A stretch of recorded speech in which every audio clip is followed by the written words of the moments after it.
chaos has erupted again on the streets of Los Angeles, with Donald Trump deploying the National Guard after immigration protests turned ugly in the city. For more on the evolving situation this morning, we're joined by former advisor to President Clinton, Laura Schwartz. Laura, great to have your insight on this. What do you make of the scenes that are playing out right now? Well, the scenes that are playing out right now are much worse than they were yesterday or on Friday, where this all stemmed from ICE making immigration raids inside workplaces in LA's fashion district and also outside of Home Depot, a home repair store in another area about 25 miles south of Los Angeles. It's a much more aggressive approach that ICE has taken versus originally in the Trump administration, where they targeted criminal immigrants. Now they're illegal immigrants. Now they're going into workplaces, which then brought people out onto the streets. But nothing like what we've seen today. And this happens after Donald Trump, with no ask from the governor of the state of California, sent in the National Guard, which just has escalated the situation. Right now, the National Guard is just protecting the federal buildings.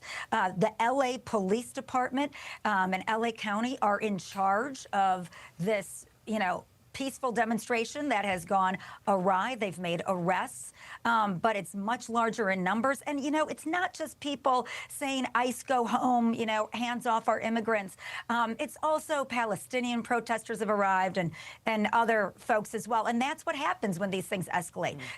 And the media coverage is there, so they get their word out. Yeah, that's right. So I want to sort of explain, Laura, for people at home, the significance, I guess, of Gavin Newsom and this being a Democratic state, because he's now called the National Guard being sent in purposely inflammatory. What does he mean by that, and is he right? Yeah. So every state has the opportunity to go ahead and call up the National Guard. The governor oversees that. In this case, the Trump administration used this code that hadn't been used since 1965 that says in the U.S. Army Code that if there is rebellion or danger to the federal government, the president can deploy.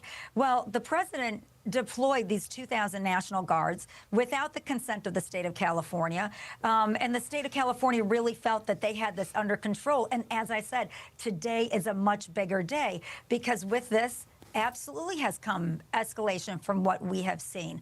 But this is a big piece of policy that Donald Trump ran on. This is great for his mega base. He calls Governor Newsom of California, even in his latest tweets, Governor Newscum. There's no love lost between these individuals.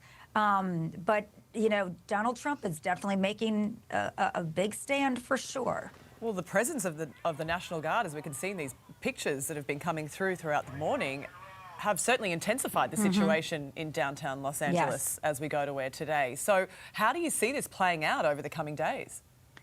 Well, it's interesting that you asked that, Sylvia, because everyone's been told that the National Guard has been read a code of conduct, a code of rules of what they can engage in and how they can engage in, to which they have not announced publicly.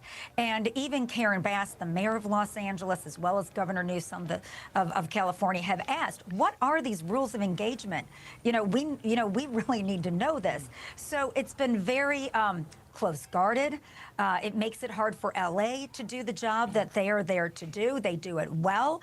But as always, if the city needs more help, they will ask for more help instead of, again, this descending and creating an even more inflammatory situation. And really, it will cause, I think, the mega base to really like this, and more sympathy for the Trump administration's raiding of legal aliens. They say, well, look at what happens.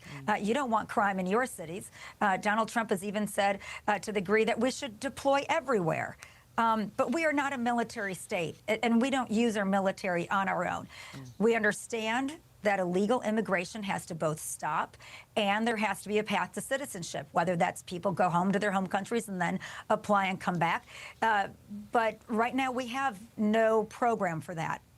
Yeah, so therefore, it becomes political. It's interesting that on January 6th, there was none of this was happening, even though the Capitol was overturned by rioters, or at the time, insurrectionists, and now you're looking at this, and this wasn't asked for, and here the President has called in the National Guard. Laura, we'll leave it there, but we appreciate your time. We're definitely going to keep an eye on that throughout the morning.